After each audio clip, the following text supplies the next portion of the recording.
I will call this meeting to order. It's the regularly scheduled meeting of the Transportation and Public Works Committee. I'm Councilmember Reich. I chair the committee, and I'm joined by my colleagues, Councilmembers Johnson, Palmisano, and Gordon. We are a quorum, and we'll proceed, and Council President Bender. We will proceed with today's agenda, of which we have 13 items, 4 of which are public hearings. The remainder are consent items. I'll go through the consent items in turn. Item 5 is the contract with Alliance for Sustainability for Litter Be Gone event services. Item 6 is the contract with Progressive Rail Incorporated for the 61st Street West Street Reconstruction Project. Item 7 is the contract with CHA Consulting Incorporated for railroad crossing geotechnical review of the same project. Item 8 is the acquisition for pipeline easement in the location of an existing waterway main. Item 9 is the grant applications through 2018 Metropolitan Council Regional Solicitation Program, Federal Transportation Funds. Item 10 is the snow and ice removal from public sidewalks, setting a public hearing for July 10th, 2018. Item 11 is the bid for Upton, Vincent, and 51st Avenue sanitary sewer replacement projects, and that's accepting the low bid from Vite Company Incorporated. Item 12 is the bid for construction of American with Disabilities pedestrian ramps, and that's accepting the low responsive bid of Concrete ID Incorporated. And 13 is the bid for the Girard Avenue South sanitary sewer replacement, and accepting the low bid from Meyer Companies, DBA Pete's Water and Sewer. So does council members wish to pull any item for further consideration? Seeing none, I will move all items as submitted. All in favor say aye. Aye. Dissenting nay. Those items move forward to full council. Before I go into the public hearing section, we rightfully honored in the last meeting all our fine workers in the Public Works Department. But there's another element to keep Minneapolis ticking, and that are our round of interns. So we have interns here today, and if you'd raise your hand for the cable viewing public, that would be really super. Thank you, and thank you for your service to the city of Minneapolis. We now have the public hearing. I will go to public hearing number 1, which is the Bicycle Advisory Committee appointments. Good morning, Director Hutchinson. Good morning, Mr. Chair, members of the committee. I'm inviting Matthew Dirdall, our Bicycle and Pedestrian Coordinator for the City of Minneapolis, to present this item. Hello, Mr. Chair, committee members. My name is Matthew Dirdall. I'm the Bicycle and Pedestrian Coordinator in the Transportation Planning and Programming Division of Public Works. This action is to appoint members to the Bicycle Advisory Committee for 2-year terms, starting in June of this year through May 2020. The Bicycle Advisory Committee is made up of 29 members, 13 of which are appointed by City Council members, and that's the action today. 3 members are appointed by the Minneapolis Park and Rec Board, and they were appointed earlier in the year. And then we have 13 agency partners as well that are administratively appointed by the respective agencies. So the appointee list is in your packets, and that concludes my presentation. I'm here for questions. Thank you. Any questions per their presentation? Councilmember Gordon. So I just had a question, and this relates to the having a public hearing issue.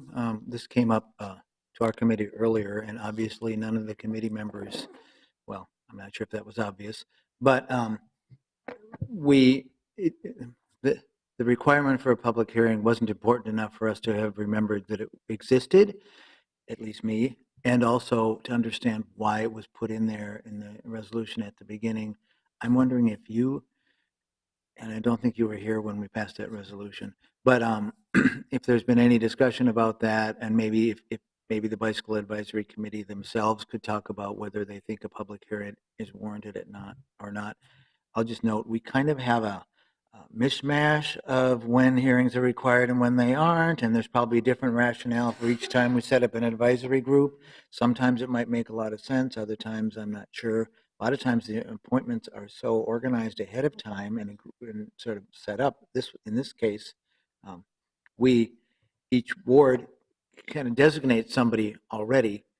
So it's maybe a bigger discussion we should have as a city, but just before the hearing, I thought it might be interesting to hear if you have any understanding of what the rationale is and why we're having the hearing, and if you think it makes sense, or any sense of what the advisory committee itself thinks about the hearing requirement. Very good. Mr. Chair, Councilmember Gordon, thank you for that question. This did come up at the most recent Bicycle Advisory Committee, and nobody that's currently on the committee or was around at the time had a strong rationale for why it was included.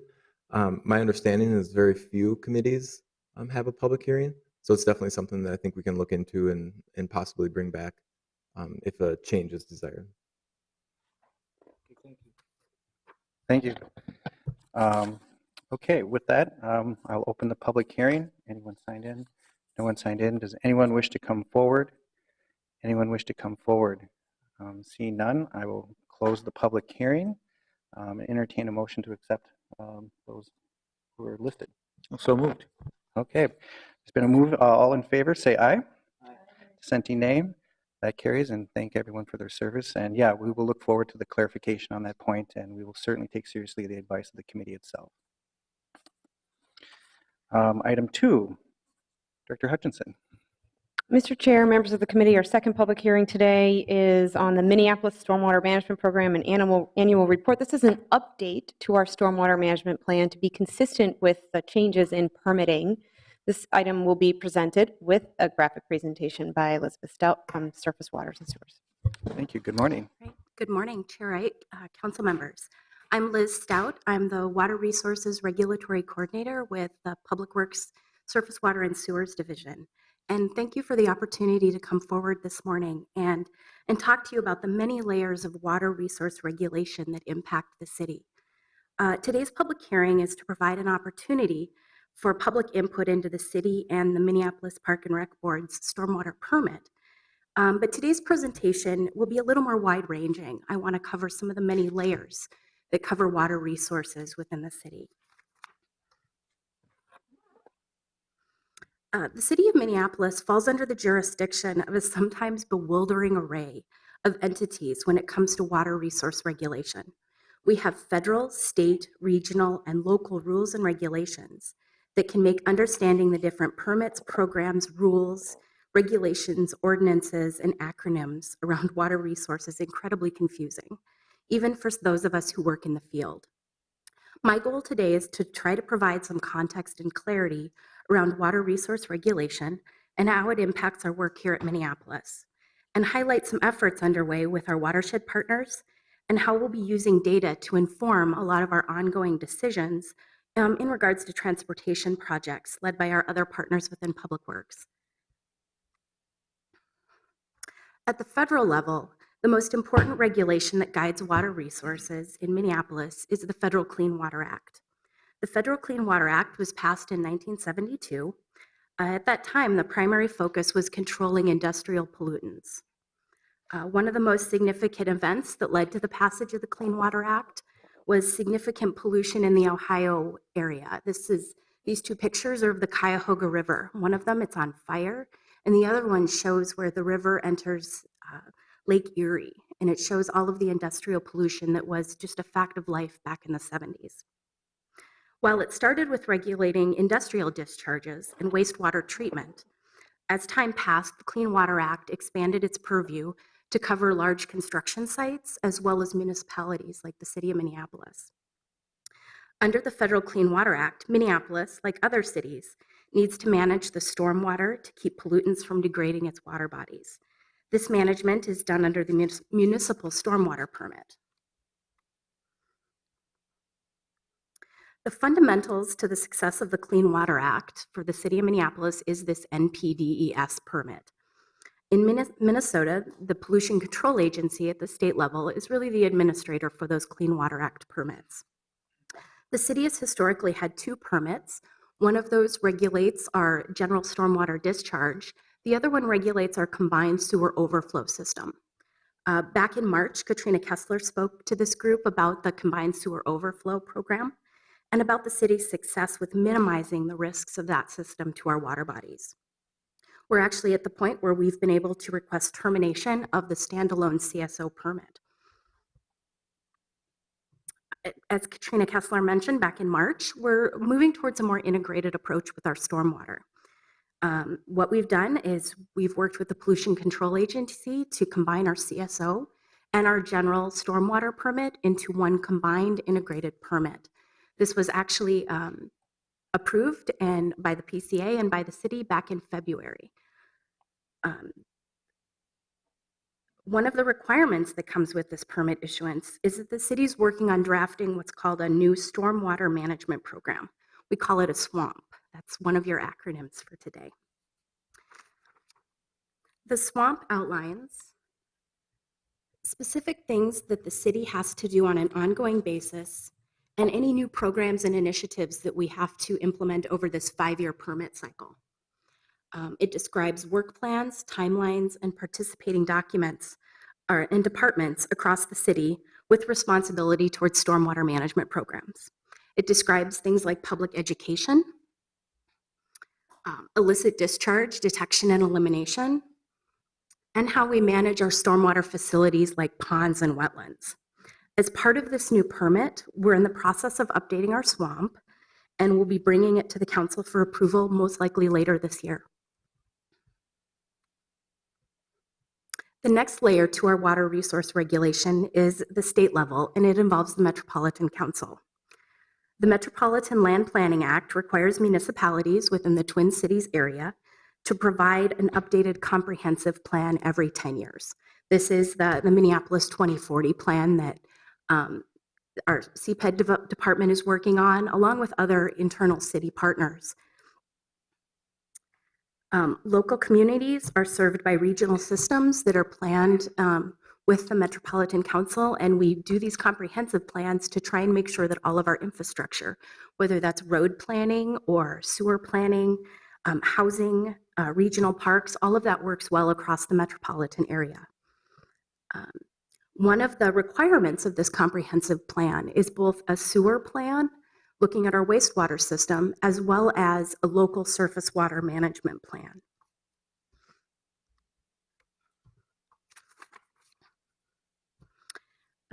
In order to try and work towards a more integrated system, we have actually combined these two, what are going to be appendices to the comprehensive plan, into one overall water resources management plan. I don't have a cool acronym like SWAMP for this one. Historically, these were two separate documents that were done independently. However, because we do have integrated systems, we want to work towards a more integrated planning document. This water resources management plan, it describes our systems, both sanitary, stormwater, and surface water. It provides a description of how these systems have grown with the city and how we operate and maintain them. The water resources management plan also includes an implementation section.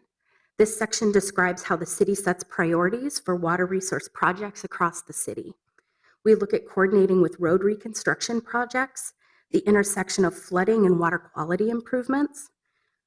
We look at where we can implement water quality improvements when we update the storm sewer system due to age.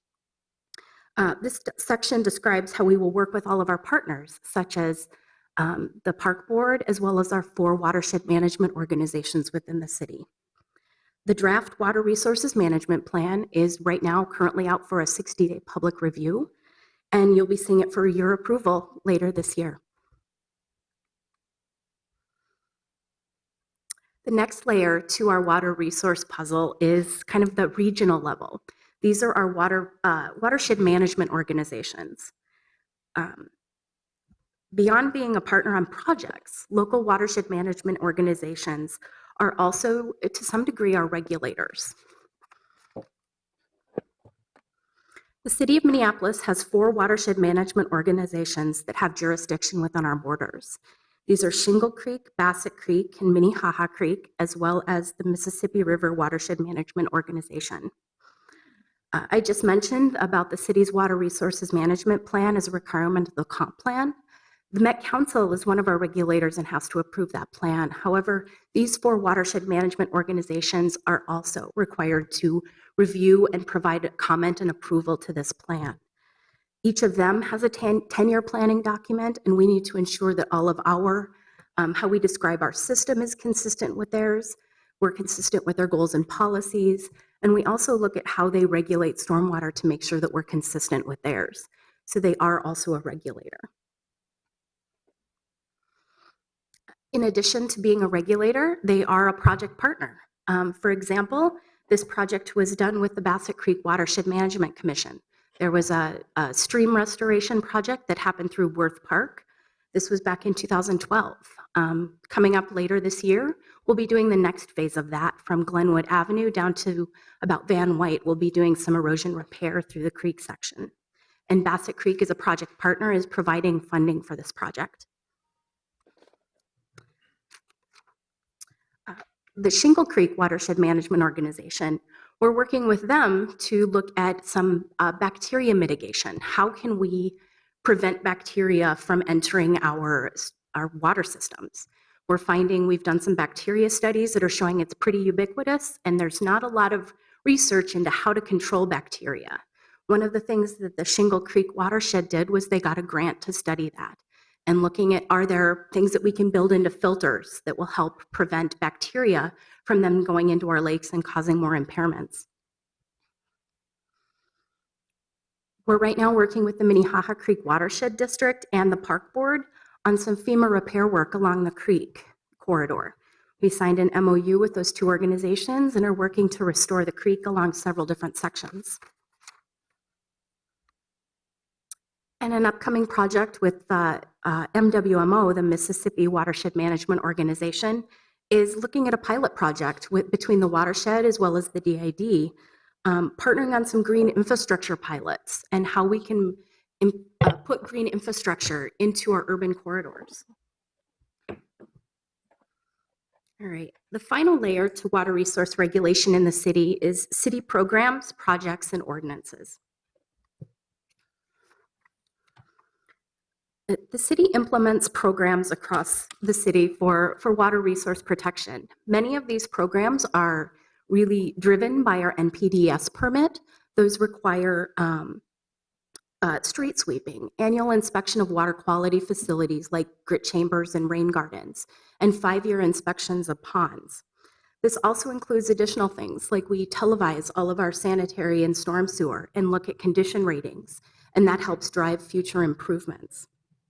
We're also doing a great deal of modeling, both for flood modeling as well as water quality modeling to look where we maybe have some deficiencies, where we should be putting best management practices in for water quality improvement, or where we have an actual amount of flooding rather than just relying on resident complaints to document flooding. With models for flooding and water quality and using infrastructure condition information, we'll be able to better evaluate and prioritize where green infrastructure investments should be located to better leverage city funds.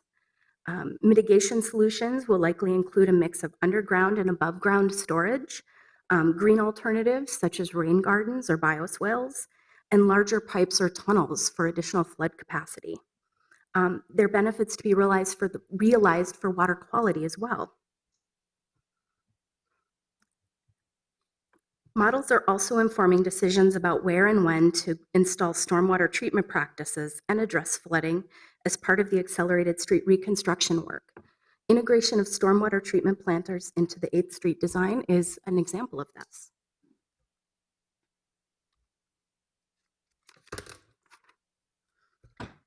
Past projects have included installation of infiltration basins, wet ponds, or a combination of underground storage and vegetation swales.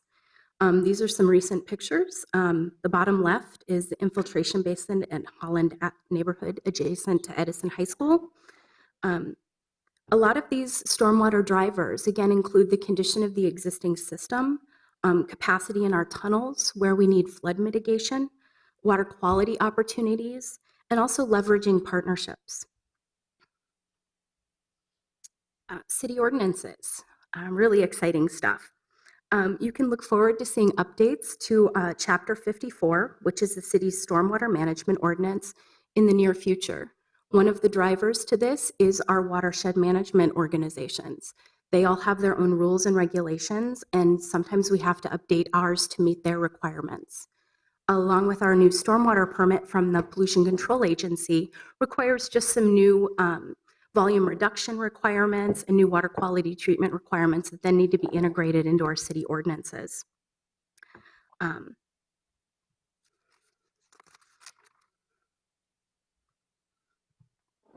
want to stress that none of these layers exist in a vacuum. They all impact each other. However, some of them, they do operate sometimes independently. For example, our National Pollutant Discharge Elimination Permit, our NPDES permit, requires that we inspect our stormwater ponds every 5 years. This permit requirement guides the work that we do, and that's reflected in both the city's SWAMP, Stormwater Management Plan, as well as our Water Resources Management Plan. That requirement will also lead into city projects if we determine that maintenance is required. Or the implementation of the city's Water Resources Management Plan outlines all of the programs that are incorporated into our decision-making, and when it comes to recommending capital improvement projects that involve water resource management.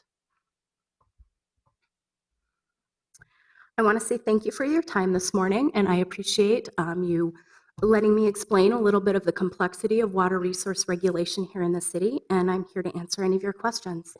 Thank you. Well, thank you. Any questions per the presentation? Seeing none, I will then open the public hearing. We do have someone signed in. I'll start with that person first. Sean Conati, please come forward and state your name and address for the record.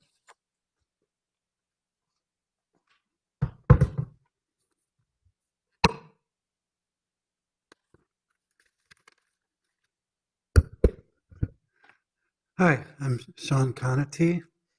I am chair co-founder of Friends of Lake Hiawatha, MPRB volunteer steward, water volunteer for the MPCA. And I wanted to talk a little bit about stormwater management and share some observations. As our culture and our city has changed over the decades, we have seen dramatic increases in the amount of styrofoam and plastic trash littering our waters. Lake Hiawatha has borne the brunt of this cultural shift. Lake Hiawatha is littered with tons of trash that arrive directly from the streets of South Minneapolis. A minimum of 2,000 pounds of plastic and styrofoam trash gets removed from Lake Hiawatha annually by volunteers. Yet this extraordinary effort is not enough to clean Lake Hiawatha of the trash that is spread throughout this important resource and habitat. For years, Friends of Lake Hiawatha have been asking for the implementation of an effective mitigation system for the 43rd Street pipe, or called the North Pipe. This is a 900-plus acre pipe shed that brings tons of pollution into the lake. Unfortunately, the mitigation of the North Pipe has become mixed in the debate about groundwater pumping and Gulf. This has resulted in delays in the process of developing a solution for the aged infrastructure of the North Pipe. The North Pipe brings 570 pounds of phosphorus annually to impaired Lake Hiawatha and has a massive delta of sediment formed in the lake in front of the pipe, which has dramatically altered the lake bottom, and the litter of a huge swath of urban streets dumps directly into the lake, creating hazardous conditions and impairing, and in some cases, killing wildlife residents. In addition, the lake receives all of the other chemical contaminants associated with urban environments. The MPRB and the City of Minneapolis have been presented with an opportunity to implement an effective mitigation system that can effectively address all of the aforementioned pollutants by using green infrastructure and other stormwater management techniques. However, this process has been delayed repeatedly by the extended and divisive community debate about groundwater pumping and Gulf. This divisiveness is also extended to include the park commissioners and has so far impaired their ability to address this egregious source of pollution. Since the mitigation of the North Pipe became tied to this debate about Gulf and groundwater pumping, the commissioners decided to delay the closure of the golf course for 5 years. If stormwater management and Gulf were not bound together, this would not be a problem. However, the delay of 5 years now means 10,000 pounds of trash for Lake Hiawatha. We urge the City of Minneapolis and the MPRB to move forward with addressing these critical infrastructure needs, regardless of the continued debate about Gulf. Infrastructure needs to be prioritized over these other public use considerations that should have never been tied together. The MPRB is charged with keeping the parkland free of trash, yet they make no effort to remove the trash from the shores of Lake Hiawatha. It is only extensive volunteer efforts that work to stem the tide of trash. If the MPRB continues to delay the implementation of the mitigation at Lake Hiawatha, we, the Friends of Lake Hiawatha, will be asking the MPRB to meet its obligation to keep the parkland free of trash instead of relying on volunteer efforts. We've created a calculation based on our survey of the trash in Lake Hiawatha. At least 6,000 pounds of trash from the shores of Lake Hiawatha have been verified collected from 2015 to 2017. That's 2,000 pounds every year, 1 ton of mostly plastic and styrofoam trash. A minimum of 10,000 pounds of trash will accumulate within 5 years. It takes 3 to 4 hours of focused labor to remove 20 pounds of trash from the shores of Lake Hiawatha. A minimum of 300 hours of direct labor to remove the trash per year. That's a total of 12 weeks to clean up the trash if working 5 days per week. 5 hours of daily direct cleanup and add 2 hours for daily prep, travel, accounting, disposal, etc. The yearly employee estimate then would be 60 days working and 420 hours of labor. It should be noted that if mitigation is implemented, that would not be necessary, and that the isolated and captured trash could be much more easily disposed of. And the costs of disposal of the trash need not be accounted because they are already paying for that. One other thing that we're working on is trying to get a trash TMDL in place so that trash can be considered a pollutant, because currently it's not considered a pollutant, and clearly it is. And so everything that I said, I would like to say that we feel that we are partners with the park and the city, and that we do have a very positive relationship with both those entities. But we are hoping for some attention on this issue that needs to be taken care of. And I guess that would be all I will say. Thank you so much. Well, thank you for your testimony, and thank you for you and your fellow volunteers' work on our body of water. Thank you. And all of this will be noted for the record. Okay. Anyone else wish to come forward and give commentary? Anyone sign in? Anyone wish to come forward? See none, I will close the public hearing and move item 2 before us, which is the Minneapolis Stormwater Management Program Annual Report. Any further conversation? See none, all in favor say aye. Aye. Dissenting nay. That is carried, and thank you for the report. It was very well done. I think we've done a lot of work to make the invisible visible in terms of our structures, but there's another layer, our jurisdictional sort of relationships, and I think this is a nice complement to past reports. So well done, and thank you. We'll move now to item 3, alley renovation program. It'll be noted that I will open a public hearing only to have it continued for a subsequent meeting, but we will take comment today as well. Director Hutchinson. Mr. Chair, members of the committee, Director of Transportation Maintenance and Repair, Mike Kennedy. We're pleased to have him here presenting today on the alley renovation program, which is the project approval and assessment. Morning, Mr. Chair, members of the committee. Mike Kennedy, I'm the Director of Transportation Maintenance and Repair for Public Works. On May 1st, 2018, the City Council designated the alley locations for the improvements to be made. These improvements consist of installing a bituminous or an asphalt overlay on the concrete alleys. This work is being done to extend the operational life of the concrete alleys and to facilitate localized drainage. 9 alleys throughout the city are scheduled to be resurfaced in 2018. The project cost estimate for this work is $234,456. The 2018 adopted uniform assessment rate will be used for the portion of the project cost being assessed, conforming to the current city policy of using a uniform assessment rate for street construction, renovation, and resurfacing projects.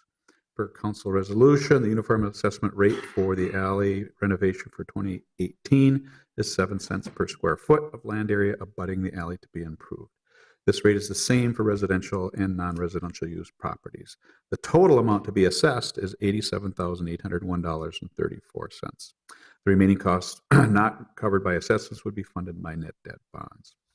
So our recommendation today is passage of a resolution ordering the work to proceed and adopting special assessments in the amount of that's been mentioned before, and passage of a resolution requesting the Board of Estimate and Taxation authorize the city to issue and sell assessment bonds in the amount of $87,805 for this program. However, we also recommend, as mentioned, that because we're not positive that all of the budding property owners have been appropriately noticed, we want to open the public hearing today and continue it until June 19th, whereby by that time, all of our notices that have been mailed now will meet the requirements of our legal notice requirements. So that's our presentation. If there's anything else, any other questions, I'd be happy to take them. Any questions for staff per the presentation? Seeing none, I will open the public hearing for item 3, the 2018 alley renovation program. Anyone signed in? No one signed in. Anyone wish to come forward? Anyone wish to come forward? Please come forward if you wish.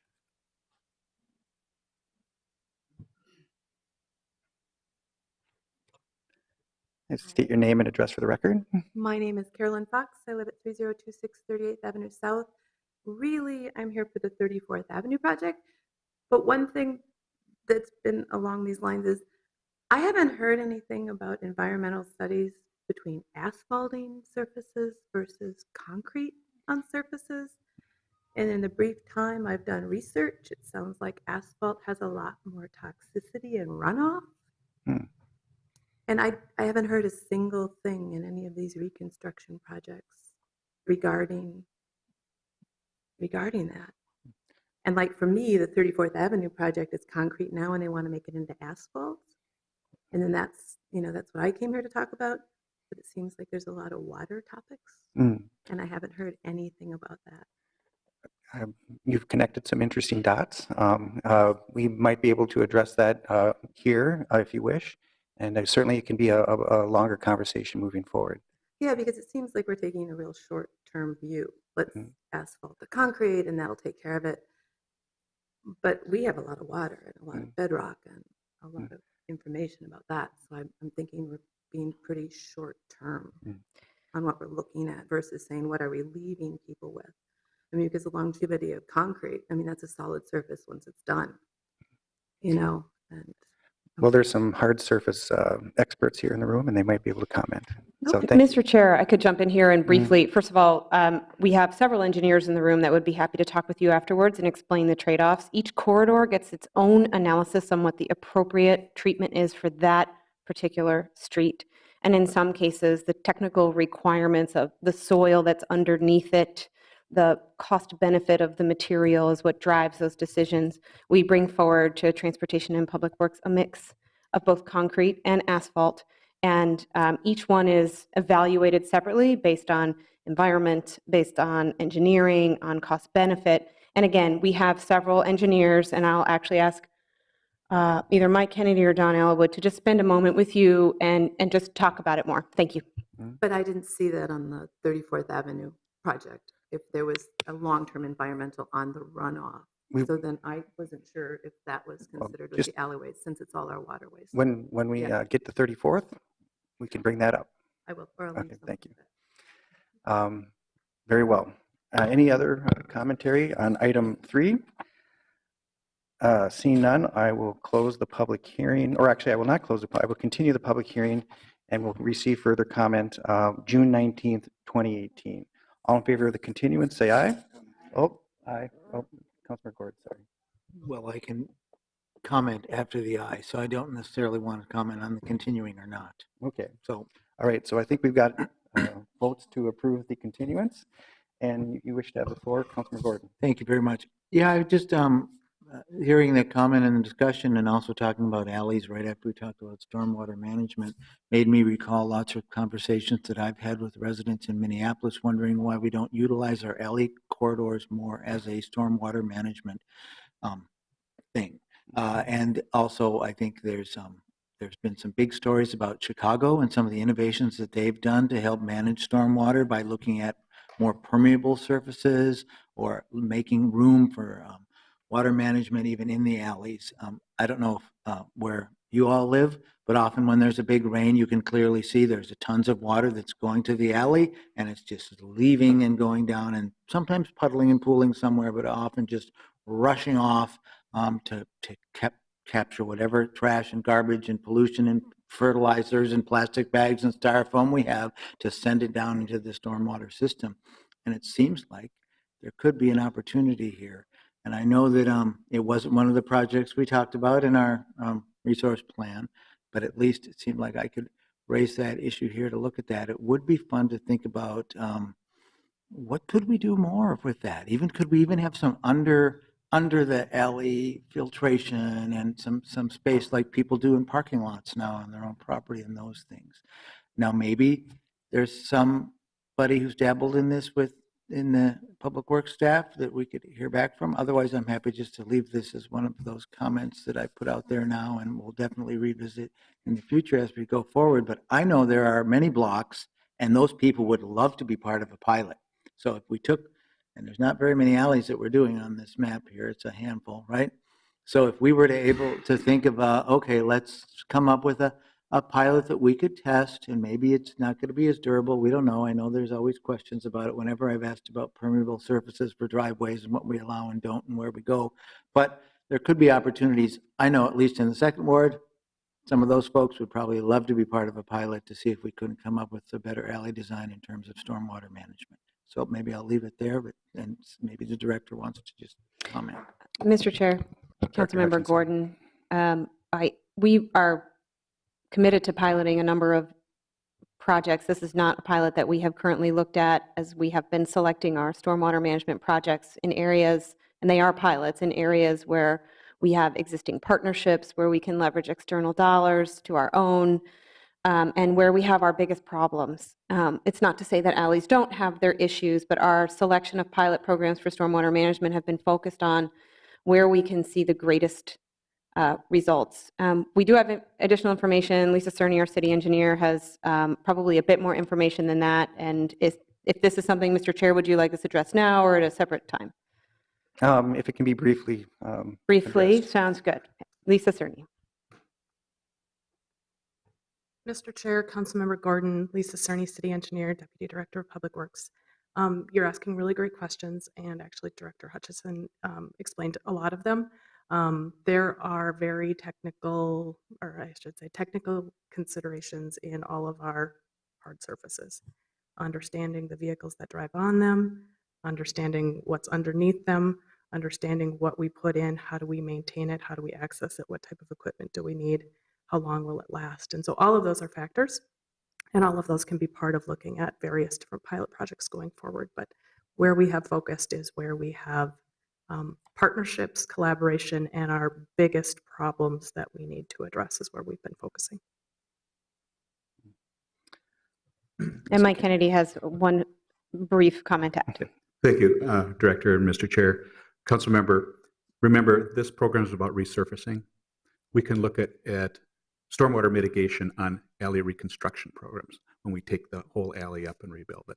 So it wouldn't really be appropriate for this program, but we can do it in some of the reconstructions in our unpaved alley program. I appreciate that. And there's actually some unpaved alleys in the second ward, so this is maybe something that we can tiptoe into. Here, we wouldn't do it. Yeah. And I'll just note, in places where we have done pilots, the underscore that staff has shared is the notation of partnerships. And these aren't just sort of technical partners, these are cost participants. And so it's not just the implementation of the BMP, it's the maintenance of the BMP to make it effective over time. And oftentimes we're talking about 3-year, maybe 5-year cycles on, say, just the paver treatment, just to keep it working. Otherwise it soils over and it's not doing anything different than the standard surface. So all considerations for moving forward. But if you have unpaved, last century kind of conditions in your alleys, there's the opportunity. Oh, Councilmember Johnson. Thank you, Mr. Chair, and I appreciate Councilmember Gordon's comments. I just wanted to highlight that we recently had a alley pilot project in Ward 12 that is a permeable surface, and worked with residents and Metro Bloom and Hennepin County for funding. I think it's an excellent program, and it's a way to help decentralize our stormwater efforts, and it's something that I certainly appreciate that this is about resurfacing.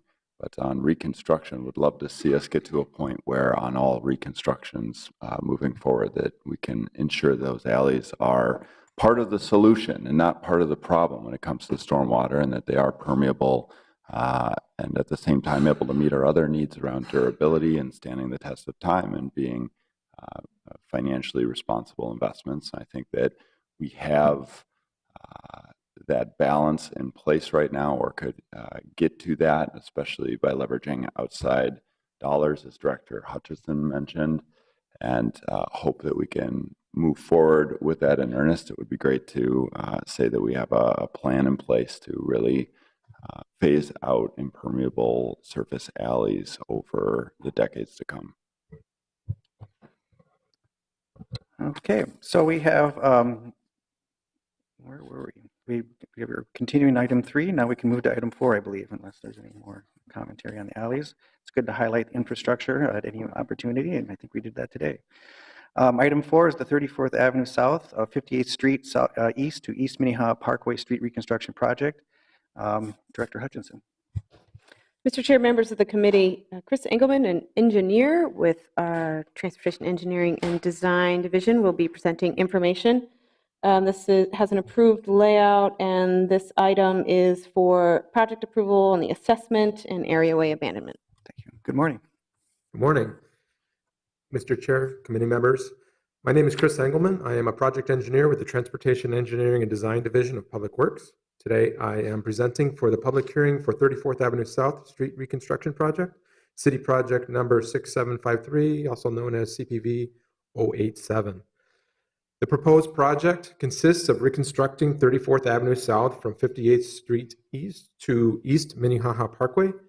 The elements included are full removal of the existing roadway, new pavement, new curb and gutter, and bump out treatments. The project will also include planted boulevards with trees, street lighting, new signage and pavement markings, and a new storm and sanitary mains in the area of 56th to 58th Street East. The total project cost is $10.8 million. The street reconstruction assessment is $1,436,235 based on the 2018 uniform assessment rates. The project also has funding in the form of net debt bonds in the amount of $540,000, cash transfers in $2.725 million, and municipal state aid in the amount of $5.33 million. Also, the storm, sewer, and sanitary sewer funding, $490,000 for storm sewer and $920,000 for sanitary sewer. Staff has conducted numerous outreach activities through the planning, design of the project, including 2 public meetings. The City Council provided layout approval on the project on March 14th, 2017. In advance of today's public hearing, a staff hosted a pre-assessment meeting to provide an overview of the project, discuss planned improvements, and answer questions as able related to the assessment method and process. The meeting was held on May 31st, and 1 person attended. Today, Public Works is asking City Council to pass resolutions ordering the work to proceed, adopting special assessments, authorizing the sale of assessment bonds, and authorizing abandonment and removal of areaways in conflict with the project. This concludes my presentation. I'm happy to answer any questions. Are there any questions for staff? Seeing none, I will then open the public hearing. It's public hearing number 4. Anyone sign in? I believe someone wishes to come forward.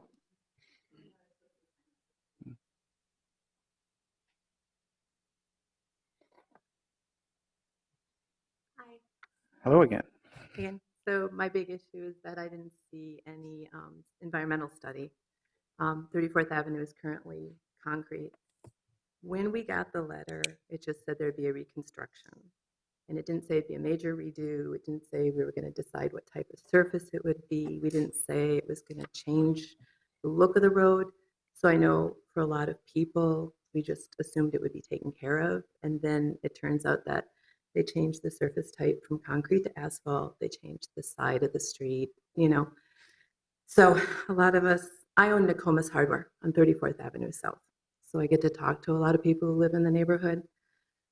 And I know there's studies because I showed up. I was the only one. And I was probably the only one because a lot of people think that it doesn't matter what we say. Because there's been some input that we want concrete again because we know it takes longer and there's more disruption. So I guess the one thing I want to say here is that maybe when city letters go out, it doesn't just say reconstruction, because to the common person who's really busy with their life, we just assume you're going to redo the road and fix it. Maybe it needs to say, hey, we're ripping the whole road up. Everything's up for grabs. You are going to get a bill for this, because nobody understood that. We just assume that that's what we pay our taxpayer dollars for. And we really want your input. You know, that first letter just said reconstruction. The rest, we're busy. We aren't going to show up. Another thing I'd really like to see is that when we redo stuff with asphalt, what are the options? Because I know about the permeable alley, and that sounds so cool. And a lot of us are willing to pay more for concrete because we know it's going to last longer. We don't know what the toxicity of it is. A lot of us are concerned with the water runoff. And I think that's it. Well, thank you for those comments. Just clear communication. Say, you know, this isn't just a road reconstruction, because we don't usually live on a street. So we didn't know we were going to get a big bill for this. We thought, hey, this is a common busy street. And then all of a sudden now there's this big bill. And a lot of us didn't show up because we didn't understand that. And we, you know, we have families, we have 2 jobs, we have, you know, stuff like that. So clear communication. I would really like the city to look at what is a toxicity of putting asphalt down everywhere. Points well made, and we will address them, presuming there's no other testimony. But I will keep it open for more testimony. Anyone wish to come forward? Anyone wish to come forward? Seeing none, I will close the public hearing. If staff would address the 2 questions before us, the communication protocol, and then what sort of environmental analysis goes into our selection of material.